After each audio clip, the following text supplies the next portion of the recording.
दोस्तों, आप लोग देखिए, ये मेरे हाथ में एक पेशेंट की जो ब्लड रिपोर्ट है वो मेरे हाथ में है। तो मैं इसी रिपोर्ट के माध्यम से आप लोगों को ये बात समझाना चाहता हूँ कि आप लोग किस तरह से अपने भी किसी पेशेंट की या अपने किसी घरवाले की या खुद की ब्लड रिपोर्ट से आप कैसे पता कर सकते हैं कि उसमें आखिर क्या चीज़ बढ़ी हुई है और क्या चीज़ घटी हुई है।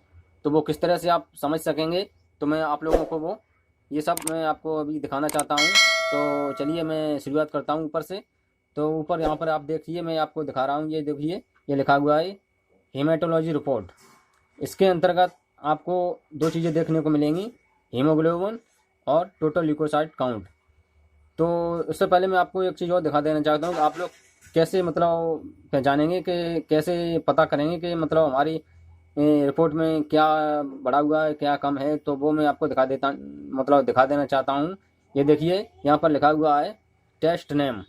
ये आपको यहाँ दिखाई दे रहा है टेस्ट नेम यहाँ पर, और उसके आगे लिखा होता है पीटी वैल्यू, यानी कि इसकी वैल्यू जो दिखाता है।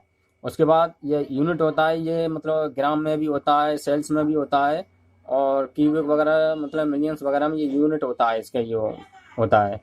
और उसकी जो नॉर्मल वैल्यू जो होती है ये हमेशा मतलब कि जैसे हीमोग्लोबिन की नॉर्मल वैल्यू कितनी होती है या टोटल ल्यूकोसाइट की नॉर्मल वैल्यू कितनी होती है, वो यहाँ पर आप मतलब ये यहाँ पर शो करेगा खाने में। ठीक है, तो चलिए अब हम शुरुआत करते हैं। अब हम आपको इसमें इसी रिपोर्ट के माध्यम से हम आपको दिखाते हैं कि आप लोग कैसे जान पाएंगे। तो दोस्तों, सबसे पहले ऊपर आता है हीमोग्लोबिन। तो आपका जो हीमोग्लोबिन है अगर बढ़ा हुआ है या नॉर्मल है या कम है, मतलब तो वो यहाँ पर आप देख सकते हैं। आप देखिए ज़रा, यहाँ पर इनका ये दिखाया गया है 10.5 मतलब पॉइंट है, यानी कि 10.5 ग्राम पर DL। और ये नॉर्मल वैल्यू कितनी होती है इसकी, तो इसकी जो मेल होते हैं, जो क्या नाम पुरुष होते हैं, ये देखिए, उनकी होती है नॉर्मल वैल्यू 12 से लेकर 16 ग्राम पर DL। और जो महिलाएं होती हैं उनकी होती है 11.5 से लेकर 15.5 तक। तो इनकी यहाँ पर 10.5 यानी कि 10.5 ग्राम पर DL है। तो इसका मतलब है ये एक महिला है। तो क्या नाम है, इनका जो हीमोग्लोबिन है वो लगभग 1 ग्राम मतलब नॉर्मल वैल्यू से कम है। तो ज़्यादा नहीं है, 1-2 ग्राम कम होने से कोई ज़्यादा फर्क नहीं पड़ता है, सिर्फ इनका 1 ग्राम कम है। ये तो हो गया हीमोग्लोबिन की बात। आप लोगों जान समझ गए कि हम लोग हीमोग्लोबिन अपना कैसे मतलब जांच कर सकते हैं, कैसे चेक कर सकते हैं कि हमारा हीमोग्लोबिन कम है या नॉर्मल है। दोस्तों, हम लोग कहते हैं कि हमारे शरीर में खून कम है, यानी कि कोई कहता है कि आपको खून कम हो गया है, तो वो इसी चीज़ से हम लोग जान सकते हैं, क्या नाम है, कि जो हीमोग्लोबिन की जो रिपोर्ट आती है इसी को देखकर हम लोग बताते हैं कि आपके शरीर में खून कम है या आपके शरीर में खून नॉर्मल है या नहीं है, कितना कम है, इसी को देखकर पता कर सकते हैं। अब अगला जो चीज़ है वो मैं आपको दिखाना चाहता हूँ, वो है टोटल ल्यूकोसाइट काउंट। तो यहाँ पर इनकी जो प्राथमिक वैल्यू जो आई है वो है 5,500 सेल्स पर CMM। और इसकी नॉर्मल जो वैल्यू होती है वो कितनी होती है, उसकी नॉर्मल वैल्यू होती है 4,000 से लेके 11,000 तक। तो इनकी है 5,500 और वैल्यू है 4,000 से 11,000 तक। तो इसका मतलब है इनकी जो टोटल ल्यूकोसाइट हैं वो नॉर्मल है। ठीक है, अब इसके नीचे जो आप देख सकते हैं तमाम, इसमें और भी मतलब होते हैं, जैसे कि पॉलीमॉर्फ्स लिम्फोसाइट वगैरह, जो मैं अभी आपको और दिखाऊंगा। ये देखिए डिफरेंशियल ल्यूकोसाइट काउंट, इसके अंतर्गत वो और भी आते हैं। अब इसमें आप ये देखिए पॉलीमॉर्फ्स, ये इनकी आई है 68, ये परसेंट में होते हैं, 68% है। और इसकी जो नॉर्मल वैल्यू होती है वो 40 से लेकर 70% तक होती है। लिम्फोसाइट 28% और नॉर्मल होती है 20 से 40%। तो आप लोग यहाँ से देखकर और यहाँ नॉर्मल वैल्यू को मिलाकर पता कर सकते हैं कि इनकी नॉर्मल है या कम है या ज़्यादा है। तो अभी तक तो इनकी ये सब मतलब नॉर्मल आ रहे हैं। ईसोनिफिल जो होते हैं वो इनकी 0.2% है, और यहाँ पर नॉर्मल वैल्यू इसकी जो होती है वो 0.6 यहाँ पर ये दिखा रहा है। और मोनोसाइट भी आप देख सकते हैं इसी तरह से PCB इनकी 32.1% है और इसकी नॉर्मल वैल्यू 34 से 54% होती है। इसी तरह से MCV 84 क्यूबिक माइक्रोन्स और नॉर्मल होती है 78 से 94। इसी तरह से MCH 27.5 पिकोग्राम और नॉर्मल होती है 27 से 32 पिकोग्राम। MCHC 32.7% और नॉर्मल होती है 32 से 38%। अब ये चीज़ तो हो गई थोड़ी ल्यूकोसाइट के अंतर्गत आती हैं और ये मतलब छोटे ये आपको मैंने दिखाई दी। और जो मेन चीज़ें जो होती हैं दोस्तों, जो मेन मतलब ये इसमें जो देखने वाली चीज़ होती है वो होती है RBC काउंट। एक तो आपकी ये हीमोग्लोबिन हो गया, टोटल ल्यूकोसाइट काउंट हो गया, और तीसरी चीज़ होती है RBC काउंट। तो RBC काउंट में दोस्तों इनकी जो RBC काउंट है यानी कि रेड ब्लड कार्पल यानी कि लाल रक्त कणिकाएं, इसकी फुल फॉर्म होती है। हिंदी में से लाल रक्त कणिकाएं कहते हैं, अंग्रेजी में RBC कहते हैं।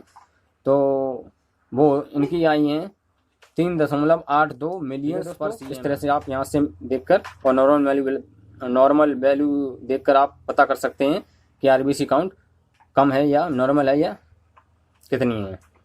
ठीक है दोस्तों, अगली जो इम्पोर्टेंट चीज़ होती है वो होती है प्लेटलेट काउंट यानी कि प्लेटलेट काउंट यानी कि जैसे हम लोग कहते हैं कि अभी जब डेंगू बुखार चला था तो उस टाइम ये बहुत इस चीज़ को बहुत अहमियत दी गई थी कि लोग कहते थे कि हमारी प्लेटें चली गई, हमारी प्लेटें चली गई। तो वही चीज़ यहाँ पर मैं आपको शो कर रहा हूँ। ये जो प्लेटें जो बोली जाती हैं वही होती हैं प्लेटलेट काउंट। तो इनकी जो प्लेटलेट हैं वो 2.23 लाख पर cm इनकी आई हैं इस रिपोर्ट में। और इसकी जो नॉर्मल वैल्यू होती है वो होती है 1.5 से 4 लाख पर cm। तो इनकी प्लेट भी ठीक है, नॉर्मल है। अब अगली जो मुख्य चीज़ होती है वो होती है ESR। तो दोस्तों यहाँ पर इनका 42 आया ESR पर 42 mm पर हावर्स। तो इनका ESR बढ़ा हुआ है। और दोस्तों एक चीज़ और मैं बता देना चाहता हूँ, तो जो भी चीज़ आपकी कम या ज़्यादा होगी, नॉर्मल से कम होगी या नॉर्मल से ज़्यादा होगी, वो यहाँ पर ये रिपोर्ट बनाने वाले खुद ही मेंशन कर देते हैं। जैसे कि आप यहाँ पर आप देख सकते हैं, इसका ये नंबर जो हैं वो थोड़ा डार्क हैं और नंबरों के मुकाबले। तो यहाँ पर ये चीज़ इनकी कम है, इसलिए इन्होंने इसे डार्क कर दिया है। और इसी तरह ESR इनका बढ़ा हुआ है, ये से भी डार्क कर दिया है। और बाकी सब चीज़ें एक ही तरह से मतलब लाइट में है, लाइट अक्षरों में लिखी गई हैं। और जो चीज़ गड़बड़ है यानी कि जो नॉर्मल से कम है या ज़्यादा है वो उन्होंने डार्क करके दिखाया है। इस तरह से भी आप पता कर सकते हैं। अब नीचे आपको दोस्तों मैं दिखाता हूँ, ये देखिए बायोकेमिस्ट्री रिपोर्ट है। इसमें क्या क्या आता है, इसमें है ब्लड शुगर रैंडम यानी कि जो हम लोग कहते हैं हमारी शुगर बढ़ गई है घट गई है, वही चीज़ है ये शुगर के बारे में इसमें भी रिपोर्ट आ जाती है, आप देख सकते हैं। तो इनकी ये यहाँ पर 87 आई है, 87 mg/dl। तो और उसकी नॉर्मल वैल्यू होती है 70 से 160। तो इसका मतलब इससे देख कर आप पता कर सकते हैं कि इनकी ब्लड शुगर भी नॉर्मल है। देखिए 70 से 160, इनकी 87 है, तो इनकी ब्लड शुगर भी नॉर्मल है। और फिर अगली होती है SGPT, इनकी 12 है यूनिट पर। जो चीज़ है वो सीरम क्रिएटिनिन, और उसकी जो इनकी वैल्यू आई है 1.1 यानी कि 1.1 mg/dl। और इसकी नॉर्मल वैल्यू जो होती है 0.5 से लेकर 1.4 तक। तो इनका सीरम भी नॉर्मल है। तो दोस्तों इस तरह से आप लोग पता कर सकते हैं किसी भी पेशेंट की ब्लड रिपोर्ट देखकर उसकी नॉर्मल वैल्यू से उसकी जो प्राथमिक वैल्यू जो रिपोर्ट में आई है उसकी नॉर्मल वैल्यू से मतलब मिलान करके आप पता कर सकते हैं कि कौन सी चीज़ बढ़ी हुई कौन सी चीज़ कम है। तो दोस्तों मेरा ये वीडियो बनाने का मकसद सिर्फ इतना है कि आम लोग जो होते हैं वो ये अपने आप थोड़ा जानकारी कर लें, उनको जानकारी हो जाए, जान सकें कि आखिर हमारी रिपोर्ट में क्या गड़बड़ है क्या नहीं है। वैसे जो डॉक्टर लोग कह देते हैं वही वो लोग मान लेते हैं, और मानना भी चाहिए भाई, डॉक्टर झूठ नहीं बोलेंगे क्योंकि डॉक्टर रिपोर्ट के आधार पर ही इलाज करते हैं। डॉक्टर को भी आपको रिपोर्ट दिखानी चाहिए और हम लोग दिखाते भी हैं और उसी हिसाब से डॉक्टर इलाज करते हैं। तो दोस्तों लेकिन हम लोगों को भी थोड़ी जानकारी होनी चाहिए, आखिर जागरूक होना चाहिए कि हमारी रिपोर्ट में आखिर प्रॉब्लम क्या है, हमारी कौन सी चीज़ बढ़ी हुई है कौन सी चीज़ घटी हुई है। तो इसके लिए इसी मकसद से मैंने ये वीडियो बनाया है कि आप लोग भी थोड़ा जानकार हो जाएं कि आप अपने रिपोर्ट में देख सकें कि आखिर हमारी रिपोर्ट में क्या आया है और क्या कम है, क्या ज़्यादा है, क्या प्रॉब्लम है। तो उम्मीद करता हूँ दोस्तों यह वीडियो आप लोगों को बहुत पसंद आया होगा। अगर वीडियो पसंद आया है तो वीडियो को दिल से लाइक कर दें और हमारे चैनल को ज़रूर सब्सक्राइब कर लें और अपने दोस्तों में, अपने रिश्तेदारों में इस वीडियो को ज़रूर शेयर करें, जिससे कि वो लोग भी इस वीडियो का फ़ायदा उठा सकें। तो चलिए दोस्तों, मिलते हैं किसी और धमाकेदार इन्फॉर्मेशन वीडियो के साथ। तब तक के लिए जय हिंद।